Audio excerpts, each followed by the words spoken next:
grâce, nous te bénissons, nous élevons ton nom, nous te rendons d'infinies continuations de grâce. Ce soir, Père, nous voulons simplement disposer nos cœurs. Nous voulons nous abandonner à toi seul. Seigneur, nous voulons te contempler, nous voulons t'admirer, nous voulons te rendre, ô Dieu, toute la magnificence, Seigneur, qui est à toi. Père, alors que nous sommes dans ta présence, touche-nous, change-nous, transforme-nous. Que notre foi, Seigneur, ne soit pas comme une barque, Seigneur, emportée de part et d'autre par les flots de la mer. Nous voulons véritablement regarder vers toi, qui est le Saint des Saints, toi qui es Alpha Oméga, toi dont nos vies dépendent. Seigneur, nous voulons simplement contempler ta gloire. Nous voulons t'admirer. Nous voulons soupirer après toi. Oh Père, comment ne pas t'adorer, comment ne pas élever ce merveilleux nom, le nom le plus beau, le nom le plus élevé au-dessus de tout autre nom. Tu es majestueux, tu es digne d'être élevé. Seigneur, nous te disons merci pour la vie, pour la force, pour la santé, pour tous tes bienfaits, Seigneur, qui nous accompagnent chaque jour. Et même celles, Seigneur, que nous n'arrivons pas à témoigner. Nous te disons merci, Seigneur, pour nos familles. Merci, Seigneur, pour nos frères et sœurs. Merci pour nos enfants. Merci pour cette nation. Seigneur, que toi seul conduis ce pays. Que toi seul conduis nos cœurs. Que tu conduis nos maisons. Seigneur, que nous ne regardons qu'à toi seul. Nous ne voulons pas nous conduire comme des hypocrites. Nous ne voulons pas nous conduire, Seigneur, comme des simples d'esprit. Mais nous voulons, Seigneur, que toi seul, par le canal de ton Esprit Saint, ravive le souvenir de ton amour en chacun de nous. Te disons merci, ô Dieu, pour la joie que tu mets en nous. Merci, Seigneur, d'ôter de nos cœurs l'inquiétude et tout ce qui peut nuire, Seigneur, à notre marche avec toi. Nous te disons, Seigneur, conduis-nous encore vers les lieux élevés, vers les lieux saints, vers les lieux dignes de ta gloire, au nom de Jésus. Seigneur, nous voici devant toi. Prends le contrôle de nos cœurs. Emmène-nous, emmène-nous, emmène-nous plus haut. Nous te disons merci. Alors que, Seigneur, ta parole sera relâchée. Dispose nos cœurs ainsi que nos entendements spirituels. Seigneur, afin que cette parole vienne produire des fruits, ô Dieu, une semence particulière à la gloire de ton nom. Nous te disons merci. Que ton nom soit élevé. C'est au nom de Jésus-Christ que nous disons Amen. Amen. Amen.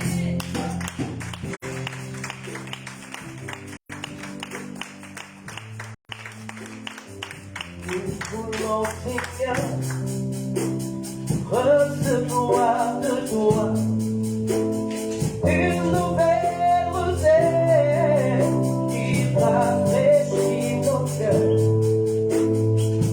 qui nous apporte la guérison et qui vient lutter contre la sécheresse.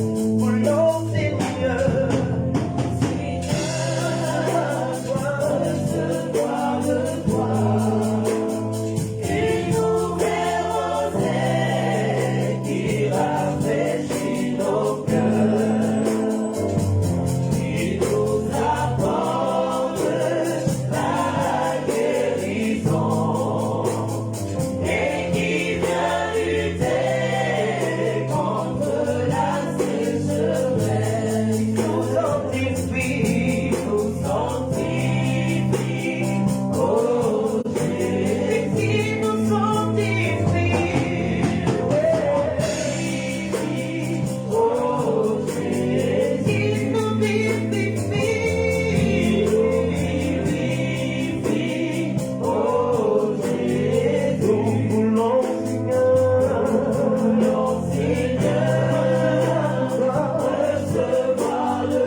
unifie, oh Jésus, qui nous rassemble, oh Jésus, qui nous rassemble, oh Jésus, Alléluia. Est-ce que nous pouvons élever nos voix pendant que tu sors de cette adoration? Est-ce que tu peux prier ce soir? Est-ce que tu peux dire à Dieu? Est-ce qu'on peut presser un peu le piano? On peut demander à Dieu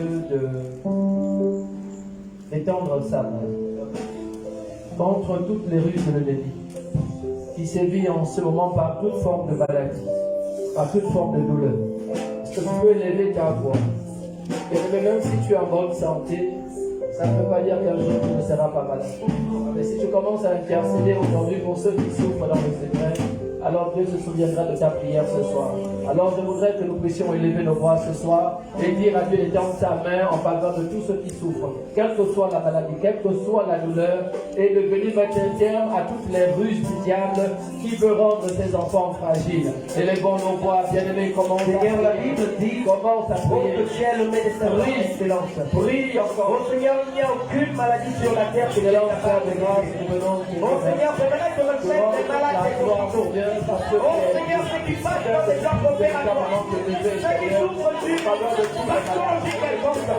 Oh Seigneur, que tu es capable de toucher. Oh Seigneur, quel que soit, oh Seigneur, l'origine, quel que soit, oh Seigneur, l'élément porté de la maladie. Oh Seigneur, toute maladie qui les empêche de faire dans le nom de Jésus. Nous allons élever Seigneur ton nom. Dans la vie de tous les gens besoin de toi. Dans la vie de tous les gens fragile.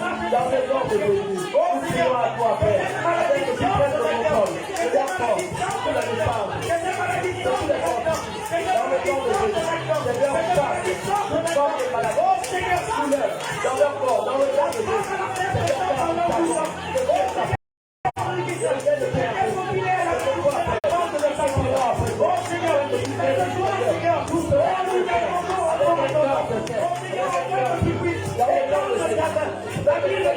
Seigneur, passe.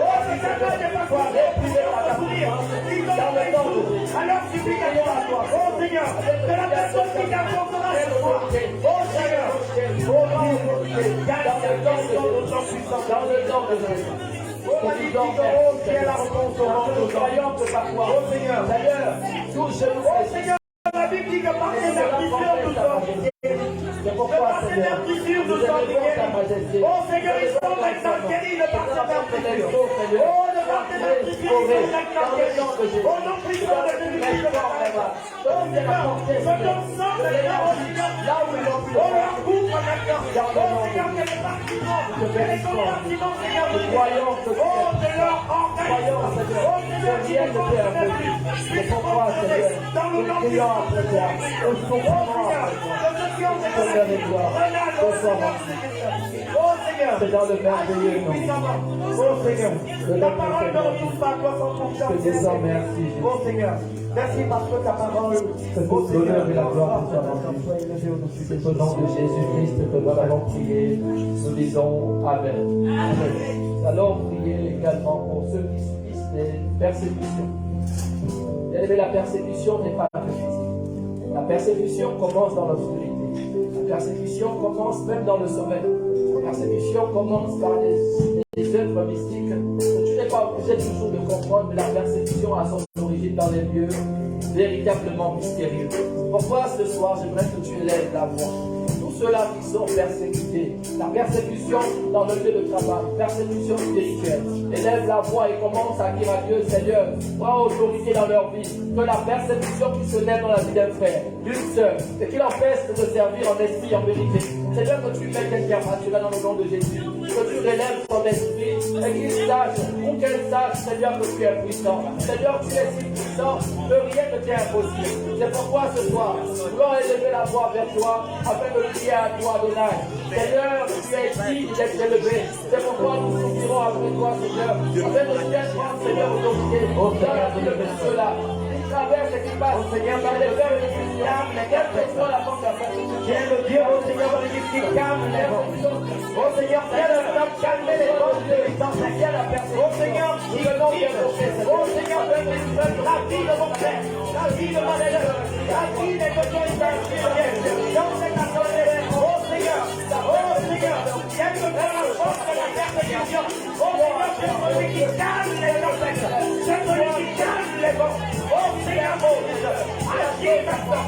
Oh Seigneur, oh Seigneur, dans la cause de Christ, oh Seigneur, que tu donnes, oh Père, oh les hommes, les tiers, appelle ta personne, oh Seigneur, dans le nom de Jésus, que cette prière de ton précédent, oh Seigneur, oh avec la vie de celui qui taille les montagnes, oh celui qui taille les montagnes, oh Seigneur, oh les montagnes,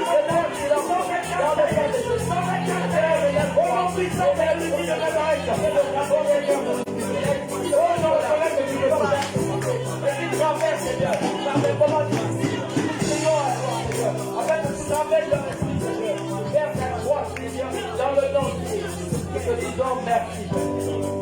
Nous t'élevons, nous célébrons, car tu es digne d'être sauvé dans le merveilleux nom de notre Seigneur Jésus.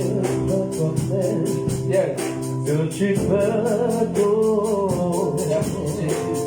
et que rien ne t'est impossible. Je reconnais que tu pardonnes et que rien ne t'est impossible.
Alléluia.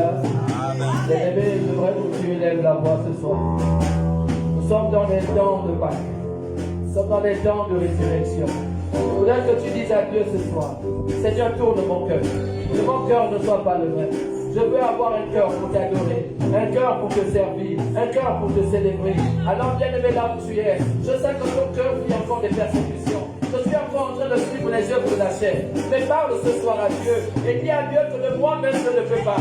Mais compte sur toi. Je sais que je puis tout par toi qui me fortifie. Alors parle à Dieu et dis à Dieu de rectifier ce que ton cœur aime toujours dans le monde. Et que ton cœur soit véritablement abandonné entre ses mains. Que ton cœur adore le Seigneur. Que ton cœur aime servir Élève la voix. Commence à élever la voix. Élève la voix et commence à prier. Élève la voix et commence à prier. Père l'éternel, dans le merveilleux nom de notre Seigneur Jésus, mon cœur t'appartient. Lève le nom à toi, mon cœur t'appartient. Mon cœur, je viens vers toi. Et là, dans le merveilleux nom de mon cœur. Oh Dieu, Seigneur, toi, Seigneur, les gens de moi, les ingrédients de mon cœur. Oh Seigneur, les ingrédients de mon cœur. Oh Seigneur, le Seigneur, oh Seigneur, oh Seigneur, oh Seigneur, oh comment tu es, Seigneur, mon cœur. Oh Seigneur, qui est le Dieu qui me vient voir de moi. Moi, tout vient de rien dans le nom de Dieu. Seigneur, oh Dieu, oh Seigneur, et que tu ressuscites, Seigneur. Les critiques des gens de nos cœurs, les critiques obscures de nos cœurs, et que tu éclaires, Seigneur, notre cœur, afin que nous puissions te servir en toute liberté, dans la vérité, dans le nom de Jésus. Que nos cœurs sont de ténèbres, que nos cœurs sont d'obscurité, dans le nom de Jésus. Seigneur, nous t'aimons, nous n'avons pas fait ce que tu attendais de nous, mais nous savons que par toi, nous y arriverons. Mais Seigneur, à condition que nos cœurs soient prêts, que nos cœurs soient tout éternels. Illumine les yeux de nos cœurs. Seigneur, afin que nous puissions te servir tous les jours, avec le même empressement, avec le même zèle, dans le nom de Jésus. Je dis merci, Père, pour ta grande présence. Que l'honneur te soit rendu, dans le nom de Jésus. Merci. Il n'y a point d'autre Dieu. Alpha, Omega, avant toi, il n'y a point d'autre Dieu. Tous mes amis, j'ai convaincu qu'il n'y avait que des fois pour moi. Mon Dieu, tu les as tous emportés. Sont des amis, j'en suis bouffé, ils m'ont pris au monde entier. Car par toi, il n'y a point d'autre Dieu. Alpha, Omega,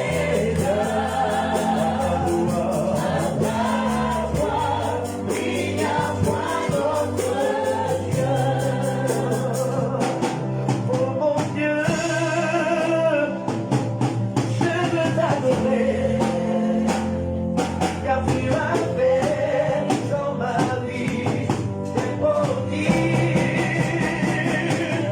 Oh Yahweh, tu peux tout, tu sais tout, tu es le Dieu de miracles.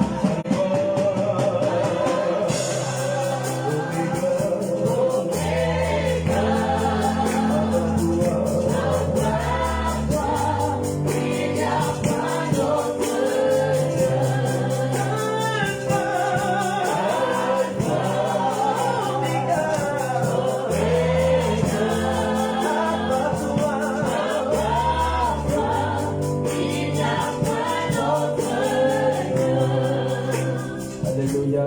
Amen. Je voudrais simplement, pour terminer, que quelqu'un élève sa voix et dire à Dieu, Seigneur, fais éclater la vérité dans mon cœur. Que tu sois avec moi tous les jours et que je sois véritablement là où tu m'attends. Que quelqu'un prie pour l'état de vérité. La vérité marche avec toi. Dans un monde où dorénavant, on amène tout le monde à vivre dans le mensonge. On amène les autres à faire ce que tout le monde semble aimer, semble faire. Alors dis à Dieu ce soir, Seigneur, que la vérité marche avec moi. Seigneur, que ta vérité m'accompagne, que ta vérité m'aide, que ta vérité me fortifie. Élève ta voix, commence à élever ta voix. Élever la grande partie que l'on commence à prier. Oui, commence la prière, et d'abord personnelle. Commence à prier, abandonne-toi dans les mains de l'Éternel. Abandonne-toi totalement. Et dis à Dieu de te conduire, dis à Dieu d'illuminer ton cœur par sa vérité. Avec par sa vérité, tu sois en train de vivre une vie heureuse, une vie de paix, une vie de joie, pour la gloire de son nom. Commence à prier. Dis à Dieu, certainement, j'ai vécu avec des longueurs, certainement, des mois on a vécu en mon temps, certainement, j'ai passé mon temps à mentir, mais aujourd'hui, Seigneur, la sorte de m'était mal comporté, je viens à toi, Seigneur, pour que tu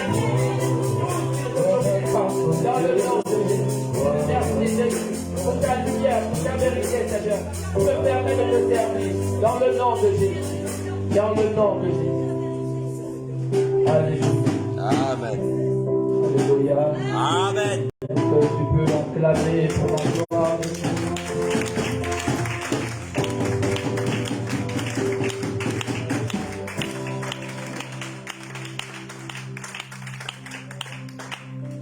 Alléluia. Amen. Est-ce que, avant de t'asseoir, tu as souhaité la bienvenue à quelqu'un ce soir? Est-ce que pour toi, c'est une habitude quand tu arrives de dire bonsoir à ceux que tu trouves? N'attendons pas les autres. C'est l'homme de Dieu qui demande de vous saluer. Ça doit être naturel. Ça doit être naturel de vous saluer. Ça doit être naturel de vous saluer.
Ta sœur, que nous pouvons nous asseoir dans ta glorieuse présence. Alléluia. Puisse le Saint-Esprit nous conduire et que par sa parole, plusieurs d'entre vous soient rechargés, plusieurs parmi vous soient régénérés et que plusieurs parmi vous soient guéris dans le nom de Jésus. Amen. La Bible dit dans le livre de Jean, au commencement était la parole.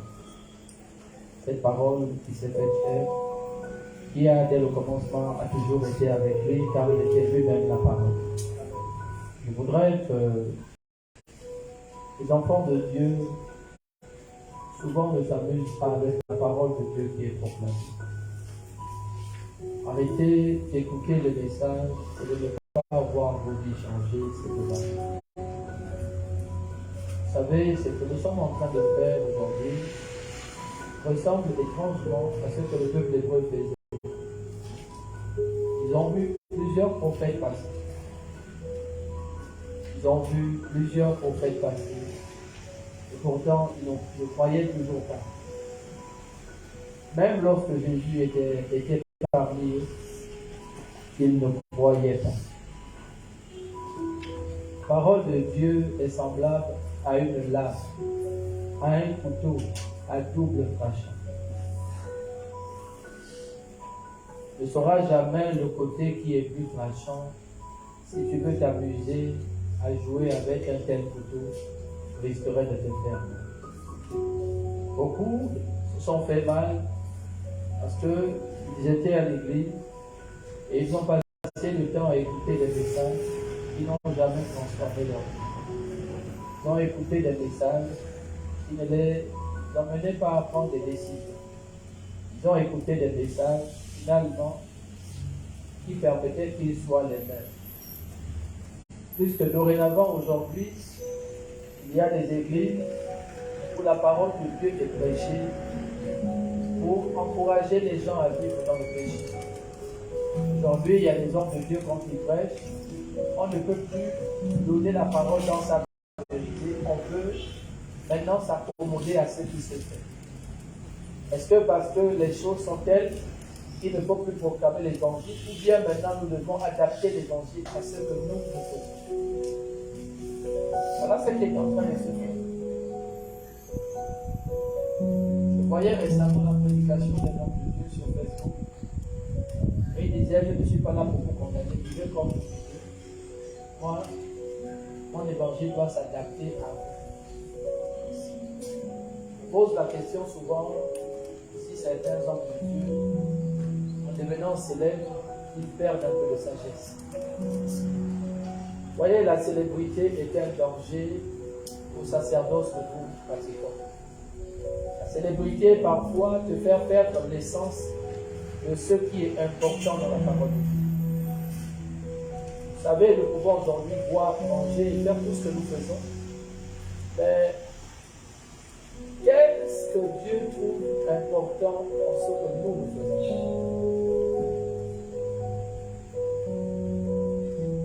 Il y a des moments où je regarde l'assemblée et ça fait déjà aujourd'hui plusieurs temps que nous prêchons l'amour. Est-ce que nos cœurs sont remplis d'amour? Est-ce que vous comprenez? Est-ce que vous assimilez l'évangile de l'amour? Est-ce que vous comprenez pourquoi ce ministère passe beaucoup de temps à vous parler d'amour? La Bible tout entière ne parle que d'amour. C'est vrai que vous aimez les prodiges et les miracles, ça c'est tous les hommes sont comme ça. Vous n'aimez que la partie miracle. S'il y avait un rocher qui sortait de terre et qui faisait sortir de l'eau, vous devriez être là tous les jours, de 6 heures à minuit. Si Dieu faisait tomber la main ici en ce lieu, il y a longtemps on serait plein. Vous allez voir que l'homme est toujours à la recherche du sensationnel. L'homme aujourd'hui est à la recherche d'un évangile qui le conforte dans sa position. Vous savez, aujourd'hui j'ai compris quelque chose de terrible qui peut faire mal. C'est que les églises qui se remplissent ont compris au moins une chose. Ils ont compris ce que vous aimez. Vous allez voir, les églises qui sont pleines là, s'en foutent de vous dire que ce que vous faites n'est pas bon. Ces églises sont dans le sensationnel.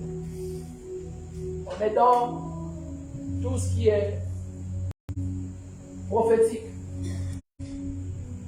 On prophétise sur les mariages des gens, sur les divorces des gens. On prophétise sur le travail, on prophétise sur tout. Et ensuite, tu peux travailler quelque part où tu passes le temps à voler. Donc le Dieu va te dire, mais tu n'es pas le seul. Il faut savoir que devant toi, il y a aussi d'autres qui ont volé. On va te dire, Abraham aussi avait volé. Donc aujourd'hui, on n'est pas là pour comprendre ou rentrer dans la profondeur des Écritures. Nous sommes restés superficiels. C'est de la même manière que nous sommes superficiels que nous célébrons aussi là où Dieu nous attend dans l'esprit, nous célébrons aussi charnel. Est-ce que les choses changent en vous depuis que vous êtes en Suisse? Est-ce que vous épousez la vision de ce Christ? Depuis qu'on vous parle d'amour, est-ce que l'amour prend forme dans vos vies? Est-ce que vous comprenez pourquoi vous devez aimer? Est-ce que vous comprenez la responsabilité qui est la vôtre d'aimer?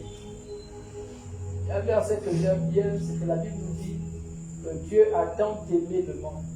On n'a pas dit que Dieu a tant aimé les anges.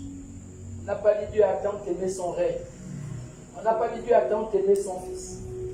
La Bible dit Dieu a tant aimé le monde. Donc Dieu a aimé qui vous tuez son fils. Dieu a aimé des gens qui le connaissaient. Des gens qui ne siègent pas à côté de lui. Il a aimé des gens qui ne sont pas ses proches. Il Il pouvait aimer l'armée céleste. Il pouvait aimer son trône de gloire. Il pouvait aimer son fils, comme plusieurs parmi vous qui adorent leurs enfants. Il pouvait aimer ça. Parce que qui ici peut accepter de donner son fils? La seule partie de la Bible qui nous montre que tout homme devrait se battre pour aimer, c'est Dieu qui a tant aimé le monde. Au point de ne pas réfléchir pour donner son fils unique en sacrifice. Bien-aimé dans le Seigneur, ce sont les rares messages que je vais donner pour la Pâque, pour préparer ton esprit. Et je prie que ton esprit soit sensible à ce qui va se passer. Vous savez, beaucoup, vous êtes dans ce ministère et vous passez beaucoup de temps à murmurer. Vous passez beaucoup de temps à compter. Vous passez beaucoup de temps à demeurer dans les choses anciennes que vous considérez avoir déjà comme connaissance. La Bible déclare qu'un Dieu renouvelle ses connaissances et ses bontés chaque jour. Si Dieu renouvelle en nous ses bontés et ses connaissances et ses grâces chaque jour, comment peux-tu t'appuyer sur ce que tu faisais hier? Comment peux-tu t'appuyer sur ce que tu avais hier? Comment peux-tu aimer seulement la vie que tu avais hier? Comment peux-tu aimer vivre toujours comme dans le passé? Le véritable problème dans l'Église, c'est que nos corps sont à l'Église, mais notre esprit est dehors. Vous allez voir les chrétiens, quand ils entendent la musique du monde, ils ont toujours des réflexes. Pour justifier que non, comme je suis avec les mondains, je me comporte comme un mondain. Ah Dieu. C'est qu'en nous, on a tellement aimé la vie charnelle, que la vie en Christ, on la trouve compliquée. Et c'est pourquoi c'est dangereux pour un enfant qui a grandi dans l'église sans jamais sortir. La seule fois il va sortir, il peut se perdre. Vous voyez les enfants des pasteurs qui n'ont jamais connu le monde. Quand ils connaissent le monde, ils se perdent. Parce que c'est le Père qui l'a emmené dans l'église. Et le Père ne l'a pas laissé tracer son chemin. Le Père n'a pas laissé un enfant avoir son témoignage. Le Père gardait son fils à ses côtés. Et même Dieu vous a parlé de la séparation, mais nous croyons pas à la séparation. Dieu, pour que Jésus soit véritablement élevé, il fallait qu'il se sépare de son fils. Il fallait qu'il envoie en mission. Il fallait que son fils aille faire lui-même aussi ses preuves pour montrer au Père qu'il en était digne. Mais depuis que nous sommes à l'église, depuis que l'homme de Dieu parle d'amour, qui aime son prochain? Ça, c'est un problème. Vas-tu célébrer la Pâque sans aimer ton prochain? Vas-tu aimer ton prochain en célébrant la Pâque? Vas-tu célébrer la Pâque sans chercher à aimer ton prochain? Jésus, à la veille de son jugement et de sa crucifixion, il avait le pain et le vin devant lui. Et voilà ce qu'il a fait. Un acte que vous allez voir. Quand vous voyez un homme de Dieu, pensez d'abord à lui. C'est-à-dire que vous allez voir ça généralement dans certaines églises que je ne vais pas citer aujourd'hui. Quand vous voyez un homme de Dieu couper le pain et le mettre d'abord dans sa bouche, il n'a pas encore tué l'égoïsme en lui. Jésus n'a pas coupé le pain et commencé à manger. Jésus n'a pas pris le pain et commencé à manger. Il a pris le pain et il a fait quoi? Il a donné à ses disciples en disant, ceci est mon corps livré pour vous. Faites ceci en mémoire de moi. Mangez-en. Ensuite, il a fait quoi? Il a pris le vin qui représentait le sang. C'est-à-dire que le sang qui a coulé à Golgotha, c'était ce puissant sang que vous avez vu donner aux disciples, qu'ils ont pris juste avec les vues des yeux. Mais personne ne savait que le lendemain, leur maître allait faire couler son sang.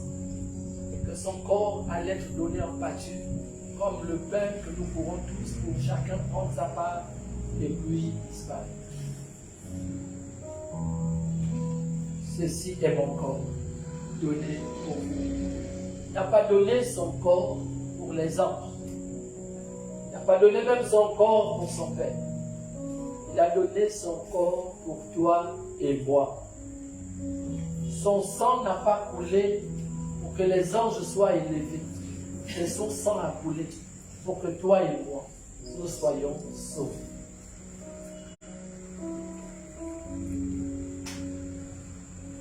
J'étais souvent choqué de voir les mamans.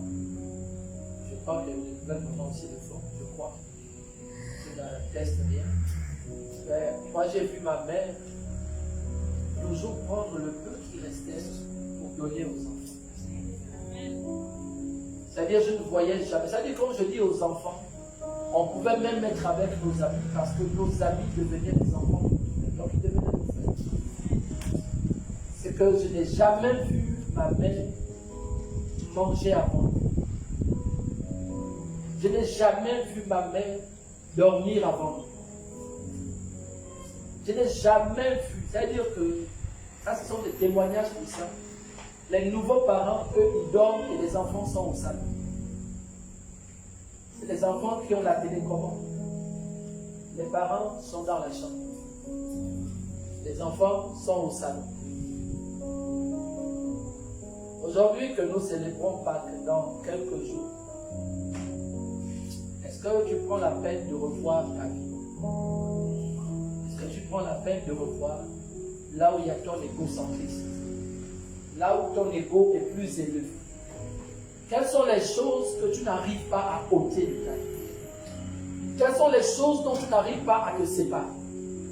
Quelles sont les choses dont tu te regardes? Ça veut dire que tu es toujours le même homme, la même femme. Quelles sont ces choses qui te parlent?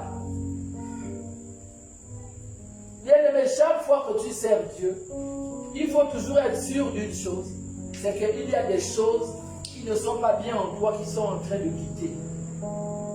Lorsque un enfant de Dieu sert Dieu en disant « moi c'est comme ça », regarde, tu ne sers pas Dieu, tu te sers toi. Bien-aimé, l'homme de Dieu, à des moments je prêche, mais j'ai envie de m'asseoir. Il y a des choses que je vis, je ne suis pas obligé de vous dire. Mais pourtant, je prêche devant vous.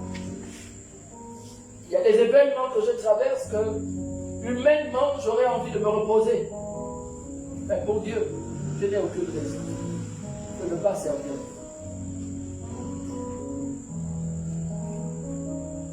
Pendant que nous célébrons la Pâque, quel est le point en toi où tu reconnais toi-même, sans accuser l'Église, que tu n'as pas encore changé?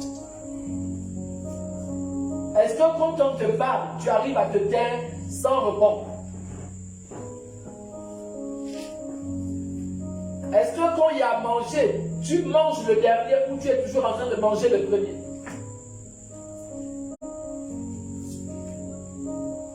Et lorsqu'il ne reste plus grand chose, est-ce que tu es prêt à donner ce qui reste pour que toi tu restes sans rien? Est-ce que nous comprenons ce que Jésus attend de nous? L'acte fort que Jésus a fait en donnant le pain, symbole de son corps à ses disciples. C'est-à-dire que le plus important, ce n'est pas moi qui dois manger, mais c'est que je me rassure que vous êtes toujours nourris. Si vous demandez à un responsable de famille, à un père ou à une mère, la première chose qui te vient à l'esprit, c'est de toujours te rassurer que les enfants vont manger. Et vous avez tiré ça de nous, même sans lire la Bible. C'est Dieu qui a inscrit ça dans vos cœurs. Quelqu'un doit toujours se rassurer que les enfants ont mangé. Les parents se rassurent que les enfants sont inscrits à l'école. Un parent se rassure même que tout dans la maison, rien ne manque. Pourquoi? Dieu a tant aimé le monde qu'il a donné son Fils unique, en sacrifice.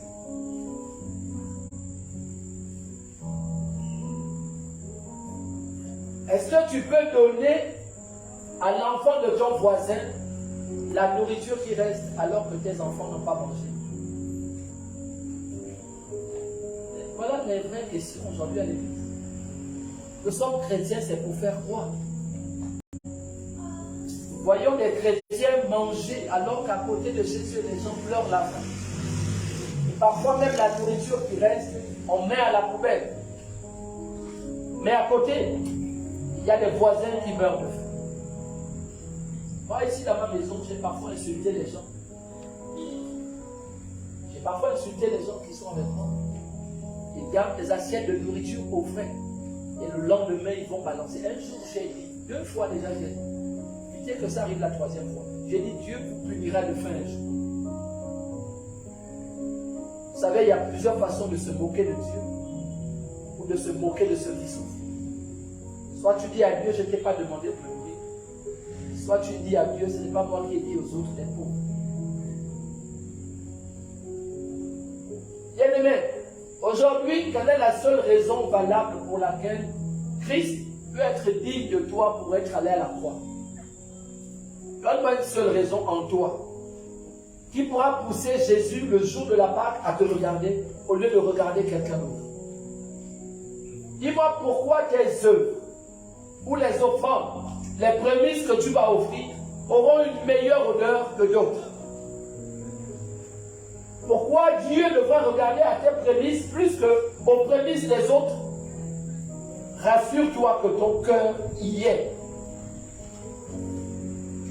Vas-tu venir pratiquer cette offrande particulière juste parce que c'est une habitude?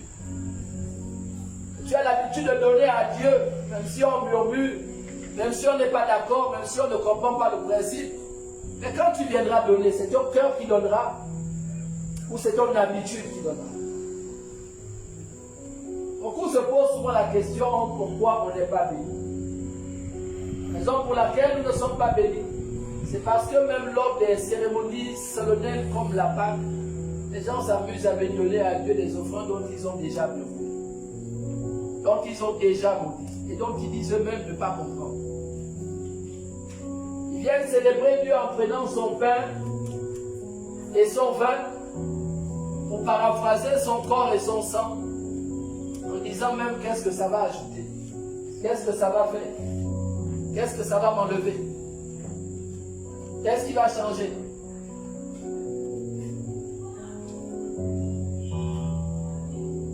Pourquoi ce soir,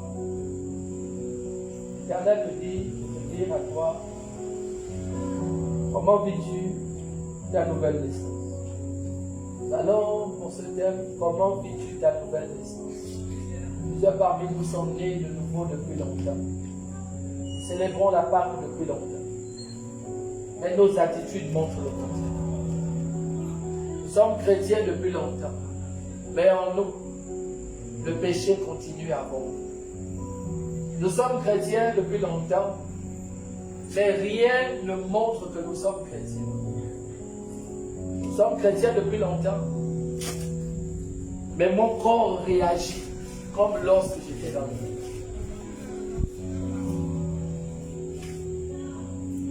Vous allez voir que lorsque tout va bien, on oublie que Dieu existe. Et il suffit seulement que Dieu commence à te frapper, on commence à dire à Dieu, pourquoi m'as-tu oublié? Pourquoi m'as-tu abandonné?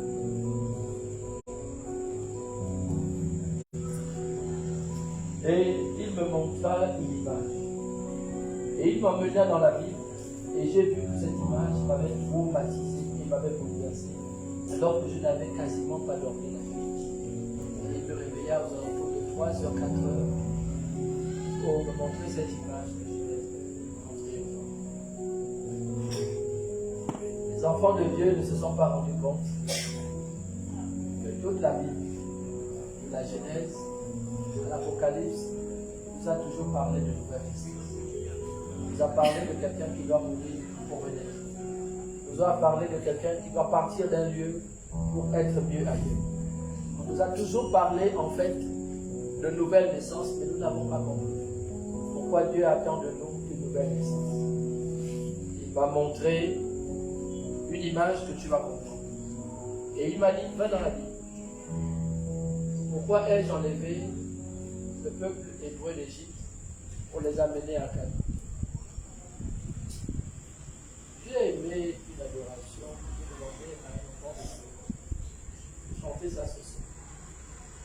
C'est-à-dire que le chant dit, si tu veux vivre, il suffit de croire.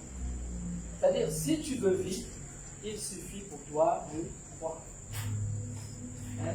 On te demande d'abandonner le vieil homme, car Jésus te tend la main. Alors laisser le vieil homme, c'est laisser l'état d'esclavage dans lequel tu étais dans le passé. Le vieil homme, ce n'est pas seulement une attitude, c'est même une mentalité. Le vieil homme, c'est la mentalité dans laquelle je me suis habitué à vivre. C'est pourquoi il fallait pour que les Hébreux sachent qui est Dieu, qu'ils partent d'Égypte pour aller à Canaan. L'Égypte représente pour toi l'ancienne vie que tu menais. L'Égypte représente l'état d'adultère dans lequel tu vivais, l'état de mensonge dans lequel tu vivais, l'état de désobéissance dans lequel tu vivais, l'état d'orgueil dans lequel tu vivais. C'était l'Égypte, c'était l'esclavage. Tu ne faisais que la même chose tous les jours. Tu ne savais rien faire d'autre, si ce n'est insulter, te bagarrer, être arrogant, faire ceci. C'était l'Égypte. Le vieil homme, les habitudes. Mais Dieu n'attendait pas qu'ils continuent à parler de Dieu dans les habitudes. Dieu les attendait sur une autre terre où ils n'avaient pas souffert. Une terre qui ne leur rappelait pas leur ancienne condition. Bien-aimé, quel que soit ton statut en prison, la prison te rappelle que tu es privé de liberté. Tu peux être un chef de gang en prison, tu sais que tu es prisonnier toujours. Quel que soit le statut qu'on te donne en prison, tu es prisonnier. Ça veut dire qu'en dehors du statut, vous avez un seul nom en commun, c'est P, prisonnier.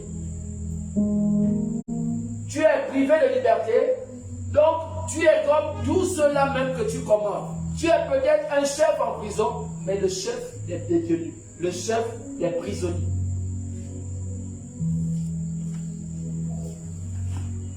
Alors, lorsque tu es dans une prison, ta puissance est limitée. Tes avantages sont limités. Ton nom même est limité au mur de la prison. Tu peux être connu dans toute la prison sera toujours plus petite qu'un État. C'est la prison. C'est une réalité difficile. C'est une réalité dans laquelle tu n'as pas d'autres ambitions que de tourner en rond. C'est la prison. C'était ça hier, notre ancienne vie. On était condamnés à vivre dans le fétiche, à vivre dans la tromperie, à vivre dans le mensonge et tout ce qui gouvernait notre esprit. Mais lorsque Dieu a bien voulu que l'on parte à l'Égypte, pour dorénavant nous trouver à Canaan. Canaan représente quoi? Mais Canaan, c'est le lieu de baptême. Canaan, c'est ta nouvelle vie. C'est la nouvelle identité que Christ te donne. Une identité séparée de l'ancienne identité. Une identité où il n'y aura plus un fouet sur toi. Où il n'y aura plus de condamnation sur toi. Là, il n'y aura plus de douleurs. C'est Canaan. Et il m'a dit, voici donc depuis longtemps ce que moi je vous ai toujours annoncé de la part des hommes. Mais vous n'avez pas compris. Le pays où coule le lait et le miel est un pays où tu es en paix. Où tu peux adorer ton Dieu librement. Là où il n'y aura pas de restrictions. Là où tu ne seras pas en train de travailler toute la journée. Là où tu n'auras pas de larmes et toutes sortes de douleurs qui seront dans ton cœur. Mais tu auras une paix en toi de servir ton Dieu en tout temps, en toutes circonstances.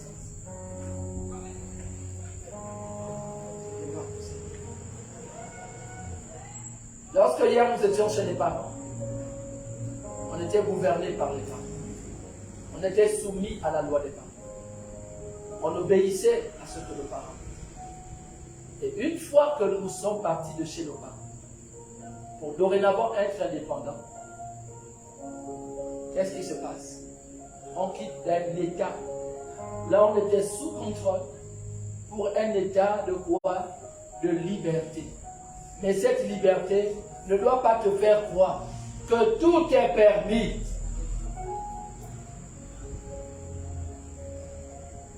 David est parti de la forêt. Le lieu où il gardait le troupeau, c'était son Égypte. Le lieu de la souffrance, de l'humiliation. Là où il ne devait jamais être avec les autres frères qui faisaient la fête avec leur père. Lui, il avait ses amis, c'était le troupeau. Lui, il avait ses réalités, c'était la forêt. C'était de protéger le troupeau contre les ours et les lions. Et quand il n'a plus à Dieu, David est parti un jour de ce lieu par hasard pour se retrouver auprès de Saül. Pourquoi? Pour côtoyer la royauté, qui n'avait rien à voir avec son ancien statut de berger. Et souvent Dieu, pour ramener David à la maison, disait à David, fais attention, souviens-toi où je t'ai pris. Souviens-toi que c'est moi qui ai fait de toi un roi, alors que tu n'étais que berger. Est-ce que nous nous rappelons de ce que nous étions hier? Bien aimé, mais le problème, ce n'est pas dans ça. Papa Karl, le danger, ce n'est pas dans ça. Voilà là où commence le danger, Papa Karl. C'est lorsque nous sommes partis d'Égypte, nous n'avons vu que la nouvelle vie. Mais le danger ne s'est pas limité à partir de l'ancienne vie que j'avais hier pour la nouvelle vie, mais c'est que comment devait être ma nouvelle vie? Est-ce facile d'accepter ta nouvelle identité? Tu peux dire à quelqu'un que tu es libre, sors de la prison, mais il n'a pas les aptitudes de s'adapter à sa liberté. Et pourquoi un jour dans le bureau de l'Église, j'ai vu un chef dire à ses éléments, quand il a vu un détenu, il a dit, encore toi tu es revenu. Mais il y a des gens qui sont maintenant habitués au fonctionnement de la prison. Ils sont adaptés à la captivité. Leur vie tourne autour de ça. Hors de ce lieu, ils ne se retrouvent pas. C'est ça qui s'est passé avec le peuple hébreu. En sortant d'Égypte, oui, ils étaient libres. Mais leur mentalité n'était pas libre. Leur mentalité était malade. Ils avaient emmené l'Égypte avec eux. L'Égypte qui était avec eux dans leur esprit. Ils ont emmené l'Égypte sans le savoir. Pourquoi? Regarde, je peux le lire. Exode 12. Exode 12, versets 34 à 36. Que nous pouvons nous lever pour honorer la parole de Dieu. Exode 12, versets 34 à 36. Pouvons-nous honorer la parole de l'Éternel? Le peuple emporta sa patte avant qu'elle fût levée. Yes. Ils enveloppèrent les pétrins dans leurs vêtements Yes. et les mirent sur leurs épaules. Yes. Les enfants d'Israël firent ce que Moïse avait dit, et ils demandèrent aux Égyptiens des vases d'argent, des vases d'or et des vêtements. Très bien. L'Éternel fit trouver grâce au peuple, aux yeux des Égyptiens, qui se rendirent à leur demande, et ils dépouillèrent les Égyptiens. Alléluia. Bien-aimé, alléluia. Est-ce que tu peux t'asseoir? Même ton amen peut dénoncer combien de fois tu prends conscience que le thème est assez sensible. Bien-aimé, lorsque nous partons d'un lieu, quel est le premier réflexe que nous avons? Ce n'est pas toujours d'emporter des choses avec nous. Ce n'est pas ça? Mais est-ce que les Hébreux n'ont pas fait la même chose que toi et moi? Lorsque tu parles de chez les parents, tu amènes des choses que tu as acquis dans la maison familiale, comme étant à toi, comme étant ta propriété, comme étant le cadeau de papa ou de maman. Tu amènes cela avec toi. Mais les Hébreux n'avaient pas l'assurance que Dieu devait pourvoir à leurs besoins dans le désert. Pour eux, ils avaient besoin de ces vases d'or et d'argent. Pourquoi? Pour assurer les lendemains difficiles.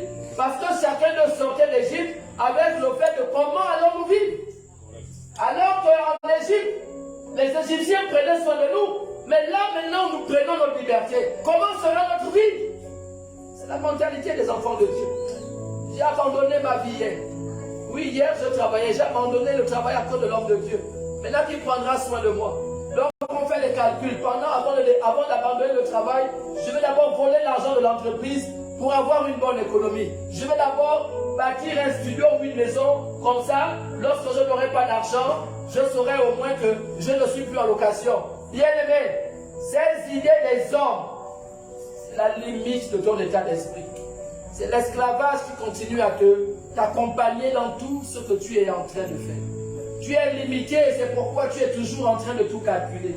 Bien-aimé, quand quelqu'un se débarrasse de ce qu'il a de meilleur, tu es en train d'expérimenter la foi en Dieu. Bien-aimé, plusieurs parmi nous, nous vivons parce que nous faisons les calculs. Nous comptons sur notre salaire, nous comptons sur nos tontines, nous comptons sur ce que les amis nous apportent et sur ce que d'autres personnes peuvent vous faire comme cadeau. Mais bien-aimé, ça c'est parce que tu n'as pas encore vu la main de Dieu. Quand les Hébreux sont sortis d'Égypte, ils avaient ta mentalité. Ils ont dit comment allons-nous vivre en sortant d'Égypte. Ils ont pris des vases d'or. Et la Bible te dit bien que Dieu a fait en sorte qu'ils trouvent faveur dans le cœur des Égyptiens. Mais qu'est-ce qui s'est passé? Ont-ils utilisé ces vases d'or pour l'Éternel? Ils sont sortis d'Égypte avec la même maladie qui les avait gardés en Égypte. Ils étaient malades à l'intérieur. Et chaque fois, ils rappelaient à Moïse, pourquoi nous as-tu sortis d'Égypte? Pourquoi nous as-tu sortis d'Égypte? Chaque fois que tu rencontres une difficulté, la première chose que tu vas dire à Dieu, pourtant j'étais bien avec cet homme, pourtant j'étais bien dans mon travail, pourtant j'étais bien dans mon mensonge, je vivais bien, j'escroquais les gens. Pourquoi m'as-tu enlevé de cette vie? Regardez les Hébreux, ils sont sortis d'Égypte, mais ils n'étaient pas guéris. Beaucoup de personnes ont dit souvent qu'ils ont été nés de nouveau, mais ta mentalité est influencée par le passé. La chair continue à conduire tes décisions. Tout ce que tu fais prouve la limite de ta relation avec Dieu. Tout ce que tu entreprends, tu ne comptes que sur tes forces. Il suffit de voir quand les gens ont des problèmes. Ils vont lancer des coups de fil toute la journée pour que, soi-disant, selon eux, que Dieu règle leurs problèmes. Bien aimé, quand Dieu règle ses problèmes, il n'a pas besoin que tu sois en train d'appeler à tout le monde. Dieu n'a pas besoin que tu sois en train de maquiller ton témoignage. Bien aimé, on est arrivé hier dans un hôpital. J'ai pu vous dire une chose, c'est que l'Éternel a permis, sans même qu'il me connaisse, sans même que je donne mon identité spirituelle, je suis parti ici en disant, Seigneur, je veux juste voir ta face. Fais-moi trouver faveur auprès du personnel hospitalier. Fais-moi trouver faveur. Nous sommes partis hier. Tous ceux qui n'étaient même pas là où nous étions voulaient savoir ce que madame avait. Voulaient savoir pourquoi. Est-ce qu'on a pris sa température? Est-ce que... Non, envoyez-la chez tel autre médecin. Non. Donc même les médecins se disputaient les malades. Au point même où avant de sortir, on était obligé de nous envoyer chez un autre médecin parce que celui qui devait nous recevoir était occupé. Alors l'autre a dit, mais vous n'avez pas besoin de l'attendre. Moi je suis là. Je ne suis pas occupé. Je peux recevoir, lire le diagnostic et vous donner une ordonnance. J'ai dit, Seigneur, si après ça je dis je n'ai pas vu ta gloire, ce n'est pas la fête. Alléluia. Mais bien aimé, pour être né de nouveau, il faut laisser Dieu changer ta mentalité. Quel que soit aujourd'hui ton état, si tu es sorti d'une prison, même quand tu es libre, tu as l'impression d'être toujours prisonnier. Si le Saint-Esprit n'a pas lavé ta mentalité, tu verras qu'en toi, il y a toujours le problème de la prison qui continue à t'encercler. L'Éternel a fait tomber la manne dans le désert. Qui faisait tomber la manne? C'était l'un d'entre eux. C'était la puissance de Dieu. L'Éternel a même fait tomber les oiseaux, c'est-à-dire les cailles. Il se plaint devant Moïse qu'il ne mange que le pain. On est fatigué de ce pain. En Égypte, nous on mangeait aussi la viande. Dieu a dit, comme ils croient que je ne suis pas capable, je vais leur montrer que je suis le Dieu du ciel et de la terre. Il a fait tomber la caille. Ils sont une race d'oiseaux. Et ils ont mangé la viande. Mais le cœur de l'homme, bien aimé, si tu n'es pas né de nouveau à l'intérieur, ton extérieur reste malade. Parce que les désirs de ton cœur mauvais qui n'ont pas changé vont continuer à affecter ton corps. Alors que quand Dieu t'a changé, ton cœur doit pouvoir transformer ton état physique. La bonté de Dieu doit se lire en toi. Les qualités de Dieu doivent se lire en toi. Lorsque tu vas pouvoir faire le choix de rester sans manger ou de ne pas sortir parce qu'il y a des priorités, tu resteras dans cet état parce que c'est ce que Dieu veut faire. Bien-aimé, tout ce que je fais comme bien aux gens, je ne fais pas cela pour m'en vanter. Je fais cela pour que eux aussi, à leur tour, ils puissent faire également du bien quand ils seront en capacité de faire du bien aux gens. Ce n'est pas pour me vanter. Si c'était pour me vanter, je vois que j'allais sortir ça sur Internet, j'allais parler de ça partout où je passe, mais je n'en parle pas. Quand je garde les enfants des autres, je veux aussi qu'un jour, mes enfants soient gardés par quelqu'un. Ne faites pas un bien pour vos calculs éphémères. Ne faites pas quelque chose alors que vous n'avez même pas la maîtrise de l'avenir. Faites des choses qui permettront aux autres d'être enseignés. Faites des choses pour que véritablement l'autre sache que sur ce monde encore plein de méchanceté, alors il y a encore des gens qui portent l'amour de Dieu. C'est pourquoi ce ministère est dans l'amour. Aimez-vous les uns les autres. Pourquoi vous devez toujours attendre que l'homme de Dieu vous dise saluez-vous pour vous saluer? C'est que vous n'acceptez pas certaines choses. Vous savez, dans le monde, moi j'étais orgueilleux. J'attendais toujours que les autres me disent bonjour. Donc même à l'église, quand j'arrivais, il fallait que comme j'étais bien habillé, il fallait que les autres se tournent pour me dire bonjour. Et puis quand quelqu'un m'a pas dit bonjour, je dis on ne se dit pas bonjour. Bien aimé, il faut que Dieu change ton état d'esprit. C'est pas parce que dans le monde tu es orgueilleux que devant Dieu tu seras orgueilleux. Le souffle de vie que tu as dépend de Dieu. Alors tu ne peux pas être orgueilleux devant Dieu. Alors si tu peux dire bonjour à quelqu'un, dis bonjour à quelqu'un. Ça n'enlève rien, mais ça ajoute encore plus de saveur à ta vie. Je vais dire aux gens que nous allons aborder la Pâque dans quelques jours. Mais votre esprit est tellement confiné. Voilà le terme qui est mal. On a vécu des temps de confinement, mais les enfants de Dieu sont toujours confinés. Confinés à leur mentalité, confinés à leurs habitudes, confinés à leur manière de vivre, confinés à leur malice. Parce que beaucoup d'enfants de Dieu continuent de vivre avec un esprit de malice. Et c'est dommage. Bien-aimé, ne vis pas dans la malice quand tu peux faire du bien. Fais du bien parce que c'est ce que Dieu veut que tu fasses. Ne fais pas du bien parce que tu veux être vu des hommes. Fais du bien pour qu'un jour, parce que tu ne connais pas le lendemain, et le lendemain appartient à Dieu, tu voudrais également que tes enfants reçoivent du bien à cause de l'amour que tu auras semé autour de toi. Bien aimé, nous passons le temps à faire des projets, mais les projets sont entre les mains de Dieu. Tu peux dire que je ferai ceci, je ferai cela, je vais mettre assez d'argent de côté pour mes enfants, j'investirai comme ci, je ferai comme ça. Et regarde, c'est Dieu qui va décider. Dieu est celui qui a le tampon pour dire oui ou non. Alors que tu as fait tous les projets pour sécuriser tes enfants, Dieu peut venir t'enlever le souffle de vie. Et lorsque tu auras passé ton temps à être méchant, tes enfants auront la méchanceté que tu auras sémée avant ta mort. Beaucoup d'enfants vivent ce que leurs parents ont passé le temps à s'aimer. Des parents méchants qui ne voulaient pas voir les enfants des autres, qui ne voulaient pas partager, qui ne voulaient jamais s'aimer l'amour. Et à leur mort, les enfants se sont retrouvés dans la rue. Dans la rue. Pourquoi? Ce que nous sémons, nous finissons par récolter. Si nous ne récoltons pas, nos enfants récolteront ce. Aujourd'hui, l'église, on fait de l'église, on a choisi dorénavant l'évangile populiste, l'évangile populaire. On veut plaire aux âmes plutôt que de dire la vérité. Je préfère que tu parles de cette église parce que le message est trop dur que de te garder ici en captivité alors que je te prêche le mensonge. Il faut que tu épouses l'esprit de Dieu qui est un esprit d'amour et de vérité plutôt que de continuer à vivre dans tes anciennes manières de te comporter. Tu ne fais pas la joie de Dieu.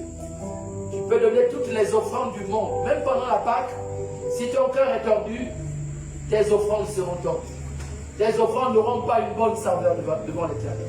Je viens dire aux enfants de Dieu, ne vous habituez pas à donner à Dieu selon votre compréhension des Écritures. Le panier, symbole de réceptacle. Le panier ne reçoit pas que vos offrandes, mais il reçoit aussi vos sentiments. Quand vous donnez vos offrandes en murmurant, l'homme de Dieu, vous allez remarquer qu'on n'a pas besoin de faire souvent comme chez les catholiques, où on dit, on rend grâce à Dieu, on prie avant. Mais je peux même mettre un jour quelqu'un faire cet exercice. Et vous allez voir ce qui se passe. Quand vous allez compter un jour l'argent devant le comité qui sera mis en place, vous allez voir, si vous avez une vie de prière, certaines prières, vous allez voir, vous aurez l'impression que ce billet, soit il est déchiré, soit il ne veut pas rentrer dans la caisse. C'est-à-dire que si on pouvait identifier la personne qui a fait ça, tu saurais comment est l'état d'esprit de cette personne. Il y en a qui donnent sans vouloir donner. Il y en a qui donnent parce qu'ils ont vu les autres donner. Il y en a qui donnent parce que je n'ai pas le choix. Si je ne donne pas, on va encore dire je n'ai pas donné. Donc ils donnent, pour eux ça devient une condamnation. Leur donner devient un sujet de vie à la chambre. Alors que l'Éternel nous demande de faire tout ce que nous faisons avec un esprit de libéralité. Il faut que tu te sentes libre de donner. Et quand tu ne veux pas, tu ne donnes pas. Que tu puisses donner selon l'état de ton cœur. Selon l'état de ton cœur. La Bible nous enseigne que tu es enfant de Dieu. Le livre d'Exode nous a dit qu'ils ont pris des biens parce qu'ils pensaient qu'en sortant, ils devaient vivre avec ces biens. Ils ont fait des calculs charnels, comme toi et moi. À la fin du mois, on panique, on fait déjà tout. Mais est-ce que j'avais prévu que madame devait être malade? Alors il faut rester calme, il faut rester serein, il faut rester... Moi je dis toujours que même dans les cas les plus extrêmes, moi je reste dans la prière. Et puis les médecins me voyaient dire que monsieur, vous êtes zen. Hein? Je dis non parce qu'on va bientôt partir. Moi je suis zen. Moi je ne viens pas dans un hôpital pour dormir. Je dis donc ils n'ont pas d'autre. Ils ont arrêté eux-mêmes la perfusion. Ils ont dit non monsieur, on voit que c'est bon, vous pouvez rentrer. C'est bon. Pourquoi? En toute chose, faites confiance à Dieu. Mais nous ne faisons pas confiance à Dieu. Et je vais te montrer pourquoi tu ne fais pas confiance à Dieu. Et pourquoi tu dois rectifier avant la Pâque. Pourquoi? Lorsqu'on ne fait pas confiance à Dieu, vous allez voir, on est en train de toujours faire des calculs. Demain, il me faut ceci. Demain, il me faut cela. Je dois aller répondre à quel besoin. Je dois aller là-bas. Bien aimé, est-ce que ce que tu dis plaît à Dieu? Et ceux qui sont sages disent, si seulement cela plaît à Dieu, demain, je serai à l'assassin. Demain, je serai à la faute. Après-demain, je serai à Wendy. Si seulement cela plaît à Dieu. Mais c'est pourquoi aujourd'hui nous ne vivons qu'un cycle d'inquiétude. Les enfants de Dieu sont inquiets pour tout. Ils sont inquiets pour le manger et le boire. Ils sont inquiets pour l'instruction des enfants. Ils sont inquiets pour le taxi. Ils sont inquiets de comment ils vont pouvoir répondre aux besoins du mois. Vous êtes charmés. Je crois que Papa Cal, si on voit les Écritures, la multiplication des pains, Jésus a intercédé pendant 1 heure. C'était quoi la chose étrange? La Bible nous dit qu'il rendit grâce. L'épouse passait a tellement jeté le sorcier, alors qu'elle était en train de traverser ce qu'elle traversait. Elle m'a vu dans la chambre à genoux en train de rendre grâce. Bien aimé, l'action de grâce est la totale indépendance par Dieu. C'est-à-dire que quand tu rends grâce à Dieu, tu dis à Dieu ta soumission. Tu dis à Dieu, je ne dépends que de toi. Je n'ai même pas confiance à mon argent. Je n'ai même pas confiance aux médecins que je vais rencontrer. Mais Seigneur, je m'abandonne à toi. C'est choquant. Hein? C'est pourquoi il dit, rendez grâce. Faites en tout temps des actions de grâce et des supplications. Bien aimé, lorsque ton enfant chauffe d'une fièvre de 40 degrés, on n'intercède pas. On ne dit pas, oh Seigneur, je brise l'esprit de maladie. Oh Seigneur, le palu. Et là, tu es une arrogance spirituelle. Tu es un aventurier spirituel. Lorsque l'enfant est malade et que l'enfant souffre depuis longtemps, tu prends l'enfant, tiens-moi ça, ma fille. Tu prends l'enfant, la Bible nous enseigne à poser des actes prophétiques. La Bible dit que en toute chose rendez grâce à Dieu. Alors, devant une situation auquel tu ne peux plus répondre, on dit simplement à Dieu, Seigneur, je te rends grâce pour la vie de cet enfant.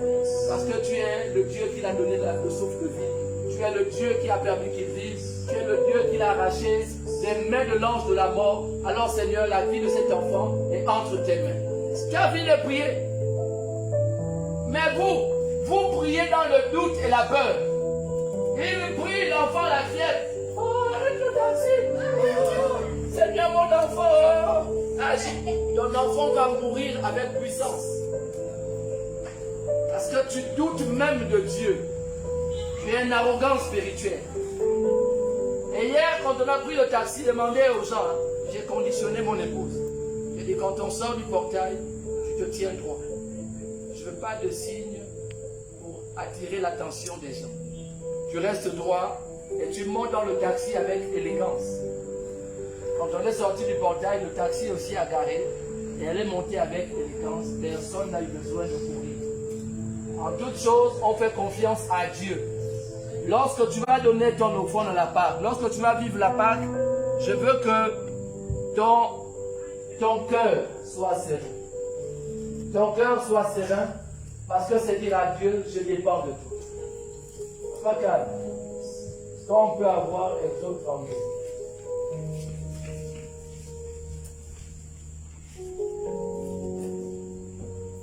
Exode 32. Je crois que 32, verset 1 à 6. Yes.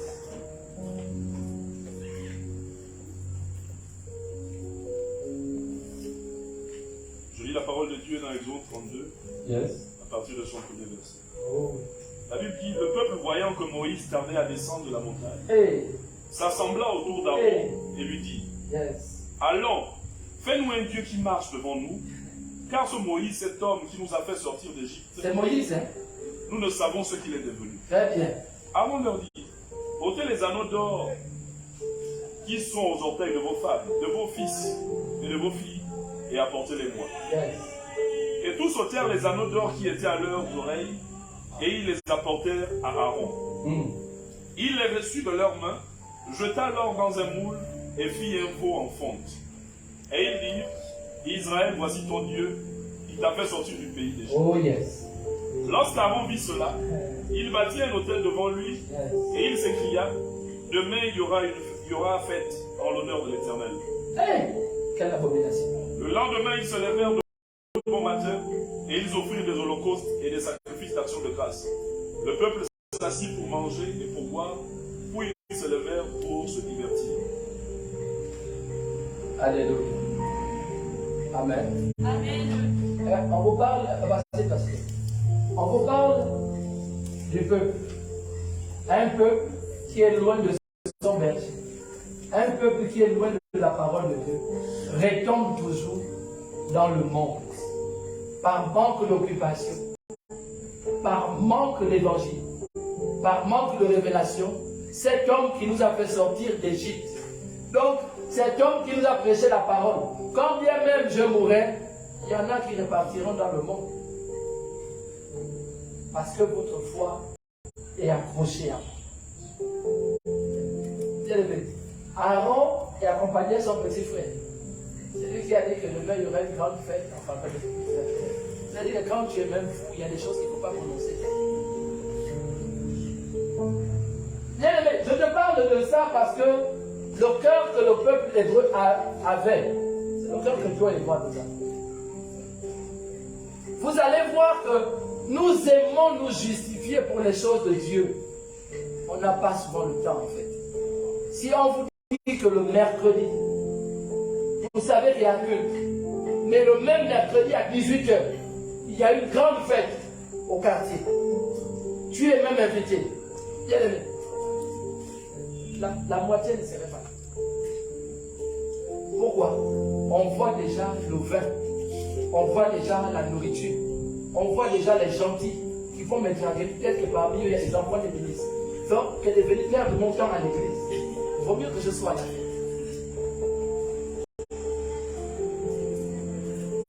Ah. C'est ça ou c'est pas ça? Très bien. Mais ta nouvelle naissance, tu continues à lutter avec ta chair. Pourquoi? Tu n'es pas encore converti. Et Dieu veut que pendant la Pâque, tu te convertisses. Que tu donnes ton cœur à Dieu. Que tu fasses véritablement don de ton corps, de ton esprit et de ton cœur à Dieu comme des prémices. Afin que le prolongement de ce que tu viendras donner soit l'exemple de l'état de ton cœur. Ils ont dit à Aaron, fais-nous un Dieu. C'est-à-dire que les mêmes choses qu'ils ont vues en Égypte, c'est resté marqué en eux. On est sorti d'Égypte, mais regarde, la mentalité est restée noyée par ce qu'on a mis le temps à voir en Égypte. Tu es chrétien, mais les idées du monde sont pleines dans ta tête. Ça veut dire que tu arrives à la maison, tu écoutes l'aura, tu écoutes le zouglou, tu écoutes toutes les musiques mondaines. Même quand tu emmènes Kounabeli, tu te rappelles encore des anciennes bandes. Regarde, tu es comme un hébreu. Tu es sorti d'Égypte, mais ta mentalité est restée en Égypte. C'est pourquoi quand tu suis le Seigneur, ne te condamne pas seulement d'amener ton corps, mais l'Éternel dit, suis-moi avec ton cœur et avec ton esprit. Et là, tu me serviras dans la vérité. Maintenant que nous continuons à mener nos corps à l'église, alors que notre mentalité est toujours influencée par le monde, la vérité c'est que nous sommes des chrétiens mondains. Nous sommes des chrétiens, mais remplis des choses du monde en nous. Il y a des enfants ici, je ne sais pas grossir, mais beaucoup ici suivent encore la pornographie, non? Non, c'est pour montrer un peu l'exemple de votre. Vous n'allez pas lever les mains, ça c'est l'une des rares choses pour laquelle vous gardez ça précieuse en vous. Hein? Vous connaissez même les sites. C'est que quand vous êtes seul, vous savez où rentrer et comment sortir. Vous savez même effacer les traces. Chaque fois que vous avez le téléphone des parents, vous connaissez les sites où vous rentrez. Pourquoi? On est chrétien, mais rempli des choses du monde. On vient à la Pâque, on boit le sang de Jésus, on mange le corps du Christ, mais on est mondain.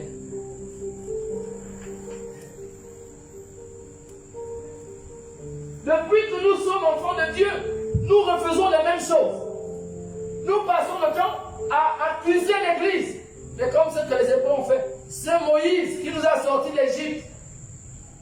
Tant que ta relation avec Dieu n'est pas particulière, tu perds ton temps. Il y avait une femme qui a aimé Dieu, c'est lorsqu'elle a vu son fils unique mourir sous ses yeux. Vous savez qu'il y a des gens comme ça. C'est-à-dire que Dieu va t'éprouver au point jusqu'à ce que toute ta maison d'abord va mourir. Et tu vas rester seul pour que tu prennes conscience qu'il n'y a que Dieu dans ma vie. Je connais un général de police qui est devenu aujourd'hui une bonne chrétienne quand il a vu son fils unique mourir. Mais cette femme, quand moi je l'ai connue, elle était pleine d'arrogance. Le monde tournait autour d'elle et de son galon. Et quand il a plu à Dieu, c'est-à-dire que quand Dieu te parle, tu n'écoutes pas, il va prendre ce qu'il y a de plus cher. C'est-à-dire que Dieu doit toujours abaisser les hommes pour que vous acceptiez sa souveraineté. Vous êtes toujours là en train de dire non, c'est l'Église. L'Église n'a pas bien fait ceci. L'homme de Dieu n'a pas bien fait cela. Mais toi-même, qu'as-tu fait? À la Pâque, nombreux dans leur cœur attendront le dernier moment pour dire je leur avais dit de faire comme ça. Ils ne m'ont pas écouté. Je leur avais dit, j'avais. Ils aiment j'avais. Le verbe avoir à l'imparfait. C'est un verbe qui est imparfait. Et c'est un verbe que Dieu n'aime pas. Moi je pensais, je croyais, j'avais. Ils sont toujours dans un passé que eux-mêmes ne comprennent pas. C'est ce parfait. Et je n'aimais pas cette conjugaison à l'école. Pourtant, j'étais encore puissamment mondain. Même à la maison, si tu vois quelqu'un, il a dit, maman, je pensais, c'est un enfant sorcier. Un enfant il ne pense pas, un enfant fait. Un enfant qui est toujours en train de... Mais j'avais dit non. Tu avais dit. Mais tu avais dit ça quand? Ah, le mois dernier là. Ah, j'ai pensé que tu avais dit ça hier. Ah, l'homme de Dieu fait comme ça. Moi je voulais. Ils sont toujours dans un passé sans issue. C'est le passé imparfait. Un passé qui a beaucoup de défauts. C'est pourquoi il est imparfait. Il n'y a pas de passé parfait. Ils sont imparfaits. Ne soyez pas comme des disciples imparfaits. Ils ont des idées, mais qui ne sont jamais bonnes à donner. Mais quand le scandale vient, quand il y a eu brisement, il y a eu un cyclone, on dit, mais nous on avait dit ça, on pensait comme ça. Mais sa pensée est restée mourir avec lui. Le message d'aujourd'hui, c'est un message qui vient redonner du baume au cœur à un enfant de Dieu qui était tombé. Pourquoi? Parce que le message de la résurrection de Christ, ça veut dire à ceux-là. Vous vous souvenez que les apôtres avaient fui, non? Qui se souvient de ça? Ah, vous avez oublié. Lisez quand même la Bible, c'est important. Lors de l'arrestation de Jésus dans Matthieu 26, vous allez voir que les disciples ont fui. La résurrection est venue leur redonner confiance. Parce que là où Marie est allée leur dire qu'il est ressuscité, ils ont dit, il faut être seul. Comme c'est son fils, elle va encore dire quoi?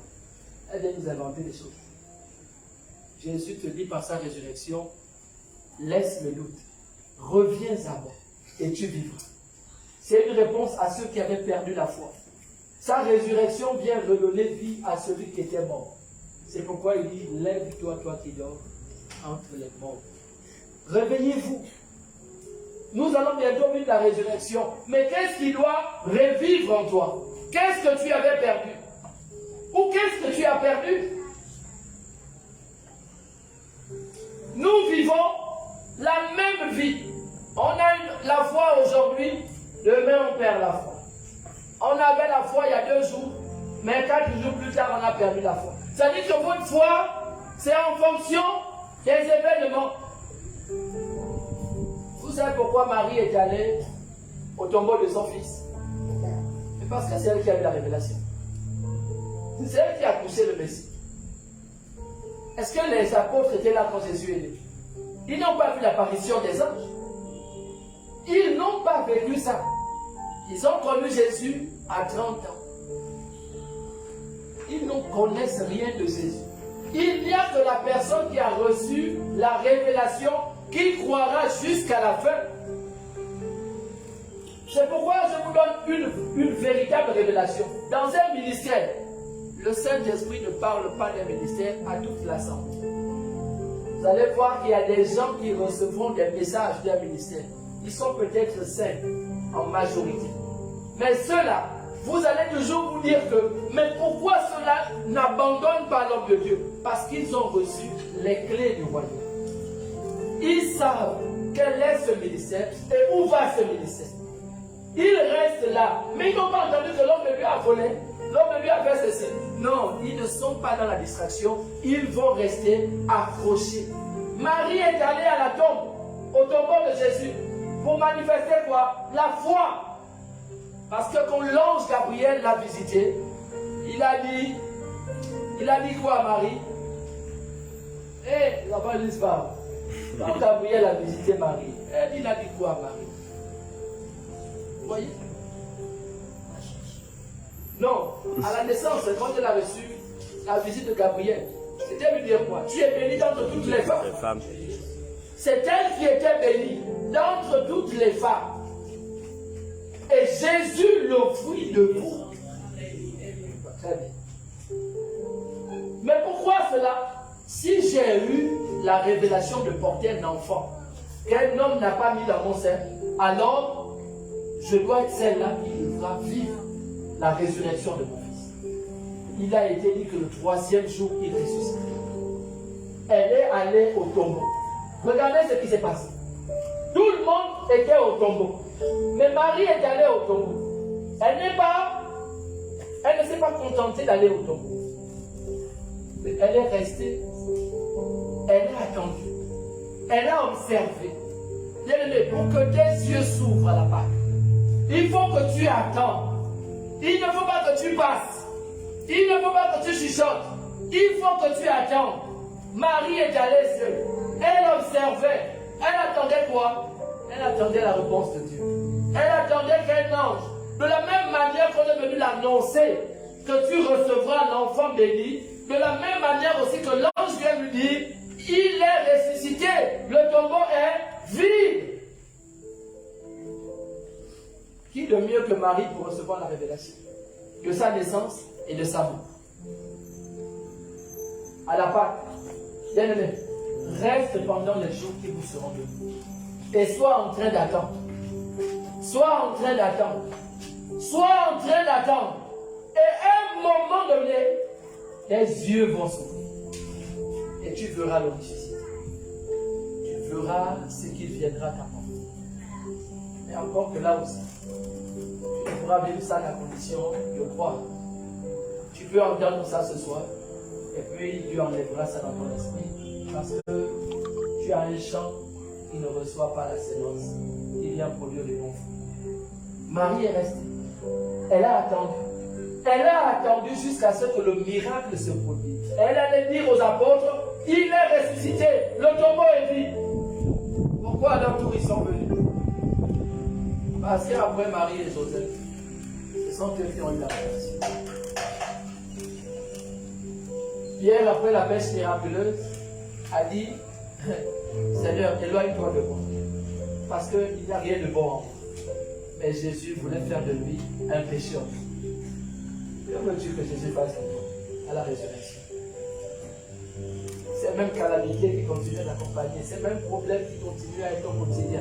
Que veux-tu que Jésus fasse de toi pendant sa résurrection? Voilà. On est sorti d'Égypte, mais notre mentalité du monde continue à marcher avec. Papa, calme, avant de terminer, amène-nous dans Matthieu 28, verset 1 à 7. Aujourd'hui, on donne à ce peuple des réponses qui viendront réveiller l'espoir en nous. Matthieu 28, 1 à 7. Après le sabbat, à l'aube du premier jour de la semaine, Oui. Marie de Magdala et l'autre Marie allèrent voir le sépulcre. Yes. Mais voici, il y eut un grand tremblement de terre. Ah, j'aime cette partie. Car un ange du Seigneur descendu du ciel Oui. vint rouler la pierre et s'assit dessus. C'est sûr. Son aspect était comme l'éclair et son vêtement blanc comme la neige. Wow. Les gardes tremblèrent de peur et devinrent comme morts. Oui. Mais l'ange prit la parole et dit aux femmes, pour vous, ne craignez pas, car je sais que vous cherchez Jésus qui a été crucifié. Il n'est point ici, il est ressuscité comme il l'avait dit. Venez, voyez le lieu où il était couché, et allez promptement dire à ses disciples qu'il est ressuscité des morts. Et voici, il vous précède en Galilée, c'est là que vous le verrez. Voici, je vous l'ai dit. Alléluia. Amen. Bien-aimés, voici les choses que la résurrection apporteront dans ta vie. La résurrection ne vient pas simplement comme un témoignage, mais la résurrection vient véritablement te séparer avec le passé. La Bible déclare qu'il y eut un grand tremblement de terre. C'est-à-dire que là où il y avait une condamnation sur ta vie, et vraiment je prie pour que quelqu'un ait la révélation de cette parole. Là où il y avait des condamnations, des maladies, quelle que soit la forme de la maladie, héréditaire, quelle que soit, même sous forme d'alliance et de pacte. Bien-aimé, qu'attends-tu de Dieu à la Pâque? Qu'attends-tu? Il y eut un tremblement de terre. Bien-aimé, la Pâque, c'est l'armée céleste qui vient agir en ta famille. Yes. Il doit venir déchirer officiellement le voile qui t'empêche d'avancer, qui t'empêche de voir. Ce voile qui a sémé en toi le découragement et le désespoir. Ce voile qui t'empêche dorénavant d'avoir la foi. Ce voile qui te permet de douter continuellement, Dieu vient régler ça seulement pour toi. Et bien, je prie que cette part, tu n'aies pas les yeux fermés. Je prie cette part que tu ne sois pas dans la distraction totale, que tu sois libéré, même parfois de tes activités, que tu sois libéré de tes tracasseries journalières et de tes obligations charnelles. Je prie pour que Dieu se révèle à toi pendant cette part à une autre dimension. Pendant cette Pâque, bien-aimé, change l'état de ton cœur. Pas seulement pour la Pâque, mais change l'état de ton cœur. Afin que tu serves Dieu avec un cœur nouveau, avec un esprit nouveau, plein de douceur, plein d'amour. Alléluia. Amen. Il faut terminer. Pascal, lis-nous le livre de 2 Corinthiens 4. 2 Corinthiens 4, verset 6 à 9. 2 Corinthiens 4, verset 6 à 9. Car Dieu qui a dit la lumière brillera du sein des ténèbres, a fait briller la lumière dans nos cœurs pour faire resplendir la connaissance de la gloire de Dieu sur la face de Christ. Nous portons ce trésor dans des vases de terre, afin que cette grande puissance soit attribuée à Dieu et non pas à nous.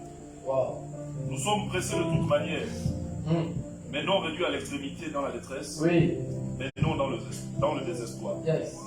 Persécutés, mais non abandonnés, abattus, mais non perdus. Alléluia. C'est-à-dire que les Égyptiens, même le livre de 2 Corinthiens nous rappelle des choses très importantes. Le livre de 2 Corinthiens nous rappelle qu'on a lu tout à l'heure le livre d'Exode 12, où les Hébreux sont partis d'Égypte en emportant avec eux des vases d'or et d'argent. Mais Dieu nous dit que ces vases, dans le livre de 2 Corinthiens, sont susceptibles de se briser. Mais alors que nous sommes des vases spirituels, qui, malgré ce que nous endurons, nous ne nous brisons pas. Malgré ce que nous traversons, nous ne nous décourageons pas. Nous sommes attaqués, mais par sa main toute puissante, nous sommes toujours fortifiés. Bien-aimé, je viens dire à quelqu'un ce soir, je ne sais pas quelle est ta vie, quel est ton témoignage, mais Dieu t'apporte à cette part une réponse claire à tout ce que tu as pu traverser, tout ce que tu as pu endurer, juste pour te dire, relève-toi et fais confiance à Dieu. Ne sois pas en train de vivre juste sa parole pour un instant, pour une seconde, pour une minute, pour une heure, pour un mois ou pour une année. Dieu veut que tu serves sa gloire pour l'éternité, sans regarder aux épreuves que tu as traversées, sans être affecté par ce que l'Égypte a laissé comme trace dans ta mémoire, sur ton corps, à cause de la chicotte et des fouets qui tombaient sur les Hébreux. Ils pensaient qu'ils n'allaient jamais se libérer de ce fouet. Et même lorsqu'ils sont sortis d'Égypte, ils avaient l'impression que le fouet était toujours à côté d'eux. Est-ce que le fouet est toujours à côté de toi? Ou tu as été simplement affranchi de la mort et de ses effets? Je prie pour que tu ne sois plus affecté par ce témoignage douloureux de ta vie, par tout ce que ta famille a pu faire, tes amis ont pu faire, ou bien tout ce que tu as pu traverser dans l'ombre de la vallée de la mort. Je veux que tu sois affranchi de toutes ces idées reçues sur ton état, ta manière de marcher, ta manière de vivre, ta manière d'adorer. Sens-toi libre maintenant. Sois libre de toutes les malédictions qui ont été prononcées sur toi. Sens-toi libre. Sens-toi libre de marcher. Sens-toi libre de l'adorer. Sens-toi libre de courir. Pourquoi? Parce qu'il mérite toute la gloire. Il est digne d'être loué. Adore Dieu. Adore Dieu. Pas seulement quand tout va bien, mais adore Dieu en tout temps et en toutes circonstances. Adore Dieu. Celui qui t'a aimé le premier. Tu n'es pas allé à lui parce que tu l'aimes, mais parce que lui, il t'a aimé le premier. Il a donné son Fils unique en sacrifice afin que tu sois racheté de notre vaine manière de vivre. manière de vivre. Nous étions gouvernés par les désirs de nos corps, par les penchants de nos cœurs. Mais lorsqu'il a plu à son admirable lumière de nous ramener à sa gloire, il t'a affranchi de la maladie. Il t'a affranchi des condamnations. Il s'est levé pour toi et la réponse qu'il a apportée pour la part pour toi, c'est de dire, il ne t'a jamais abandonné. Il ne t'a jamais délaissé. Je veux qu'aujourd'hui les enfants de Dieu prennent conscience de cela. Que tu n'es pas connu par Dieu pour la méchanceté qu'il y avait en toi hier, pour tes erreurs, pour ta maladresse, pour ton alcoolisme. Non, il t'a aimé pour les qualités qu'il dépose en toi. Je veux que tu adores Dieu avec un esprit nouveau, avec un esprit régénéré. Que tu adores Dieu simplement parce qu'il mérite ta reconnaissance. Que tu adores Dieu parce qu'un jour, il est allé à la croix par son Fils pour que tu sois sauvé, pour que tu sois lavé, pour que tu sois justifié. Adore Dieu parce que par lui, tout est possible. Adore Dieu parce qu'avec lui, tu n'auras plus que ce que les hommes vont te promettre. Avec lui, tu auras la paix dans ton âme, la paix dans ton cœur, la paix dans ton esprit. Tu pourras avancer sans avoir l'inquiétude de ce monde. Nous vivons aujourd'hui ballottés par la tristesse qui gagne nos cœurs, par des questions sans réponse, par tout ce que nous avons comme renseignement, comme information. Chaque jour, il y a une nouvelle d'un décès qui viendra à ta porte. Chaque jour, il y a une nouvelle de quelqu'un qui est tombé qui viendra à ta porte. Chaque jour, il y a toujours des choses auxquelles nous écoutons, mais qui ne sont pas forcément bonnes. Mais Dieu te dit, adore Dieu de tout ton cœur, de toutes tes forces et de toute ton attention. Serre-le, sans murmure, sans tristesse, et tu verras ce dont il est capable de faire. Nous voulons aujourd'hui voir une église qui appartient à Dieu totalement, avec un cœur nouveau, pas avec les habitudes du monde. Le monde t'a éclaboussé, mais d'accord, c'est hier. Le monde t'a fait douter, oui, c'était hier. Le monde t'a fait tomber, mais c'était hier. Le monde a révélé tes faiblesses, mais ça encore, c'était hier. Et lorsqu'il a plu à Dieu de te tenir par la main, il t'a révélé des capacités que tu ne soupçonnais même pas. Je veux aujourd'hui voir un peuple de Dieu debout, afin d'exprimer à Dieu sa reconnaissance. Est-ce que tu peux dire à Dieu que tu es reconnaissant, même si tu l'avais ignoré, même si tu ne le savais pas avant. Mais aujourd'hui, maintenant que tu as écouté la parole, tu es reconnaissant pour ses bienfaits. Est-ce que tu peux parler? Est-ce que tu peux crier? Est-ce que tu peux dire à Dieu simplement merci pour ce qu'il a révélé ce soir, pour sa présence dans ta vie, pour son amour? Est-ce que tu peux parler à Dieu? Est-ce que quelqu'un peut, par amour, dire à Dieu merci pour tout ce que tu ne cesses de faire dans ma vie? Bien-aimé, je veux te voir prier. Je veux te voir reconnaître la majesté de Dieu dans ta vie. Je veux te voir avoir la reconnaissance de parler à Dieu ce soir. De dire à Dieu, je ne savais pas que je m'étais éloigné de toi, mais que tu m'as toujours aimé, non pour mes défauts, mais parce que Seigneur, tu aimais ma vie. C'est pourquoi je viens te dire merci. Toi qui m'as racheté, toi qui as payé le prix à la croix pour moi.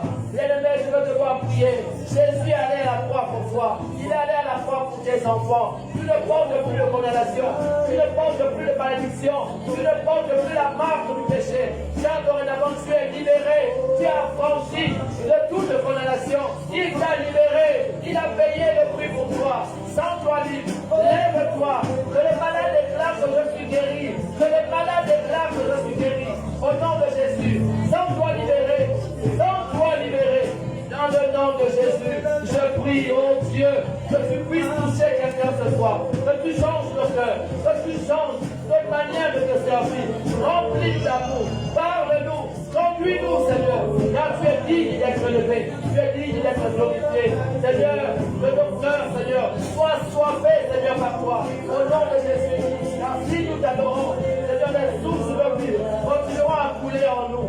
Merci Jésus, de guider nos vies, de conduire nos cœurs, de prendre plein contrôle, afin, Seigneur, que tous en nous puissent te louer et t'adorer. Nous te disons merci Jésus. Merci Jésus. C'est toute l'honneur et la gloire de toi.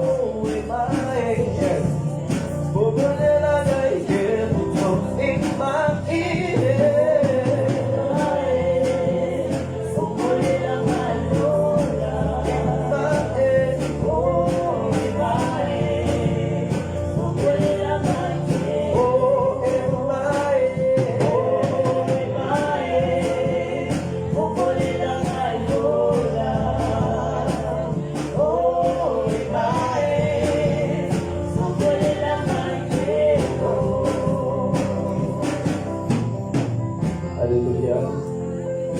Amen. Mais je voudrais que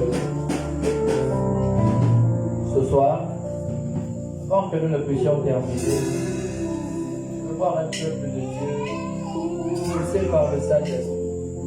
Je veux juste voir poser ta main sur ta tête. Pose ta main sur ta tête. Et je veux te voir commencer à bouger. Dis à Dieu, Seigneur, inonde mon cœur. Inonde-moi de ta présence. Je veux avoir, Seigneur, le témoignage de ta présence dans ma vie. Seigneur, touche-moi. Que ta main toute puissante, que ton Esprit Saint inonde l'état, Seigneur, de mon corps tout entier, afin que je puisse t'adorer. Au nom de Jésus, bien aimé, pendant que je prie, commence à prier, commence à déclarer des paroles dans ta vie. Que l'Éternel efface de toi toute forme de faiblesse, toute forme d'ignorance, toute forme de rancœur, toute forme de condamnation. Dis à Dieu d'effacer dans le nom de Jésus. Père, nous crions à toi ce soir. Seigneur, afin de te recommander ton peuple saint. Seigneur, afin que tu te lèves en leur faveur et que tu viennes te débarrasser, Seigneur, de leur ancienne nature, de leurs anciens comportements, de leurs anciennes condamnations, dans le nom de Jésus. Ta parole déclare, Seigneur, que si quelqu'un t'a rencontré, il est une nouvelle créature. Les choses anciennes sont passées et voici toutes choses deviennent nouvelles. Je déclare au nom de Jésus, Seigneur, remplis-les ce soir. Remplis-les ce soir dans le nom de Jésus. Seigneur, viens enlever les condamnations qui pesaient encore sur eux. Viens effacer. Seigneur, tout doute, tout esprit de peur, s'il y a encore le pas, viens effacer, Seigneur. Toute maladie héréditaire, contractée, Seigneur, par le lien de sang, dans le nom de Jésus. Seigneur, viens éloigner-le, Seigneur, le doute et l'incrédulité, dans le nom de Jésus. Je parle dans leur vie. Je suis encore au nom de Jésus. À toute forme, Seigneur, de puissance d'influx, qui est gardée en stabilité, au nom de Jésus, Seigneur, de lâcher prise, de la prison, Seigneur, de leur vie soit brisée, au nom de Jésus. Toute prison, Seigneur, les condamnations, les décrets, Seigneur, qui pénètrent sur leur vie, dans le nom de Jésus. Justifie-les, Seigneur, dans le nom de Jésus. Afin qu'ils soient libérés, qu'ils soient affranchis, au nom de Jésus. Libère-les, Seigneur, de toute forme de force, qu'ils empêchent de vous aider, empêchez de vous aider, dans le nom de Jésus. Règne avec eux, gouverne avec eux, triomphe avec eux, dans le nom de Jésus. Je déclare, Seigneur, que les chaînes de leur vie sont brisées. Ils sont libres, libres d'avancer, libres de marcher, au nom de Jésus. Seigneur, souffle, souffle un vent nouveau, souffle un vent nouveau, souffle, Seigneur, dans la vie. Une vie digne de toi, digne de ton royaume. Car, Seigneur, tu as fait de nous un peuple d'élus, le sacerdoce royal. Parle, Seigneur, dans la vie de chacun d'entre eux, afin qu'ils soient inondés, Seigneur, de ta grande présence, dans le nom de Jésus. Seigneur, nous t'avons prié. Te bénissons. Que toute la gloire te soit rendue. Au nom puissant de Jésus. Amen. Amen.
frère, ma soeur, ce soir, je peux te voir prier. Déclare à Dieu, Seigneur, que toute forme de condamnation qui pouvait peser sur mes enfants, par les liens de sang, par les liens, par mon origine, par ma province, par mon nom, Seigneur, n'affecte pas mes enfants. Bien-aimés, les prières que nous déclarons sont importantes. Ne sois pas en train de rentrer dans une célébration juste pour une célébration. Brise les liens du nom, brise les liens de sang, brise les liens de la peau familiale qui peuvent affecter également tes enfants. Car le lien du sang est puissant. Et parle ce soir à Dieu. Commence à proclamer les paroles. Commence à prier, bien-aimé, que tu aies des enfants, que tu n'aies pas d'enfants. Parle à Dieu. Seigneur, je ne connais pas le sens de mon nom, l'origine de mon nom, l'explication de mon nom. Mais je crois au nom de Jésus. Seigneur, toi qui as permis que je vive, Seigneur, tu prends le contrôle de mon nom. À partir de cet instant, que tous les effets négatifs liés à mon nom, Seigneur, soient effacés. Et n'affecte pas, Seigneur, la vie de mes enfants. Au nom de Jésus, que les liens de sang, du côté de mon père, du côté de ma mère, Seigneur, qui peuvent affecter ma vie et celle de mes enfants. Dans le nom de Jésus, j'efface cela au nom de Jésus. Seigneur, afin qu'aucun lien de mon sang, côté de mon père ou de ma mère, je viens affecter mes enfants dans le nom de Jésus. Seigneur, si la région à laquelle j'appartiens, de la mouiller, Seigneur, peut affecter ma vie, peut affecter mes enfants, dans le nom de Jésus. Je viens briser, Seigneur, tout lien que j'ai pu avoir, Seigneur, avec ma province, dans le nom de Jésus. Et pas, Seigneur, tout lien de la peau familiale qui affecte négativement ma vie, la vie de mes enfants, dans le nom de Jésus. Seigneur, je prie, Seigneur, que tu te lèves, Seigneur, Seigneur, tu nous justifies dans tout ce que nous faisons, à la gloire de ton nom. Ton sang a coulé, ton sang a coulé, il a coulé pour toi, il a coulé pour nous ici dans ce lieu. Il nous a sauvés, il nous a lavés, il nous a restaurés. Alors, Seigneur, aussi frère, que nous sommes nés de faux, nous avons pris, Seigneur, cette condamnation qui fait. Lave-nous, nettoie-nous, afin que nous soyons libérés, nous soyons libres dans le nom de Jésus. Lave-nous, Seigneur, dans ton sang, lave-nous au nom de Jésus, afin que le sang de Jésus soit tracé, nos maladies, par le sang de mon père, par le sang de ma mère, soit effacé dans le nom de Jésus. Seigneur, libère-nous, libère-nous, libère-nous, libère-nous, libère-nous, dans le nom de Jésus, dans le nom de Jésus, dans le nom de Jésus. Merci Jésus, parce qu'aujourd'hui, Seigneur, nous savons que par ton sang, tu nous as lavé, tu nous as purifié, tu nous as porté ta grâce dans le nom de Jésus. Merci Père, pour tout ce que tu as accompli pour nous. Et nous savons que désormais, nous sommes libérés par la puissance de ton sang au nom de Jésus. Merci Père, que toute l'honneur, la gloire et la majesté te soient rendues. Et dans le nom de Jésus, nous avons prié. Et nous disons Amen. Amen. Que tu peux acclamer le roi des rois. Bien-aimé, acclame le Seigneur des seigneurs. Celui qui est l'alpha et l'oméga. Alléluia. Est-ce que les chants peuvent nous emmener?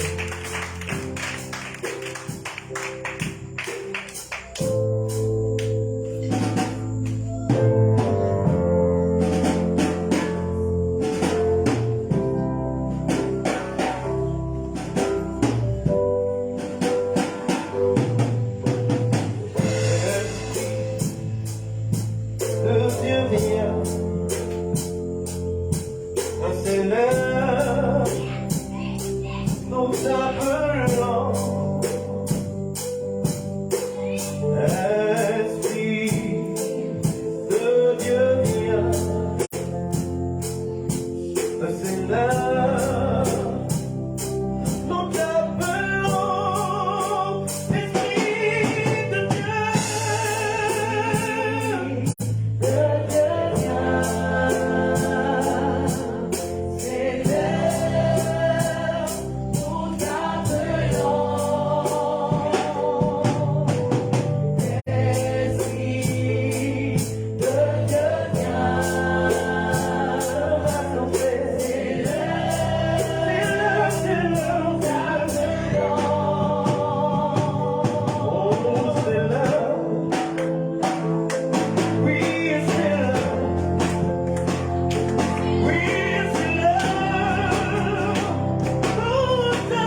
prions. Grand Dieu d'Israël, nous te rendons toute la gloire ce soir pour tout ce que tu fais dans nos vies, Papa. Seigneur, tu envoies ta parole afin que, Père, tu puisses nous montrer le chemin à suivre, Papa. Seigneur, merci encore pour chaque jour que tu fais, que tu ne cesses de nous révéler ton amour à travers ta parole, Papa. Merci, Seigneur, parce que nous savons que lorsque tu envoies ta parole, elle ne retourne pas à toi, sans produire des effets pour lesquels tu l'envoies, Père. Merci, Seigneur, parce qu'elle tombe sur une terre fertile dont elle portera du fruit, Papa. Toute la gloire te revient, Seigneur, pour ton serviteur qui chaque jour ne cesse d'être en communion avec toi pour recevoir de toi ce qu'il est bon à donner à tes enfants, Père. Nous te rendons toute la gloire. Seigneur, voici que nous sommes arrivés au moment où nous venons te donner ce que tu mets entre nos mains. Seigneur, c'est ce que tu as trouvé bon de nous donner et en retour, nous venons reconnaître ta bonté, ta fidélité. Alors, Père, nous te prions d'accepter cela comme un parfum de bonne odeur, bénir toutes les sources de provenance, les multiplier, faire en sorte que chaque jour nous ayons toujours de quoi à venir te donner dans ta maison. Merci, Seigneur, que toute la gloire et l'honneur te soient rendus. Au nom de Jésus, nous avons prié, nous disons Amen.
Merci. Asseyons-nous pour un instant. Nous passons aux annonces.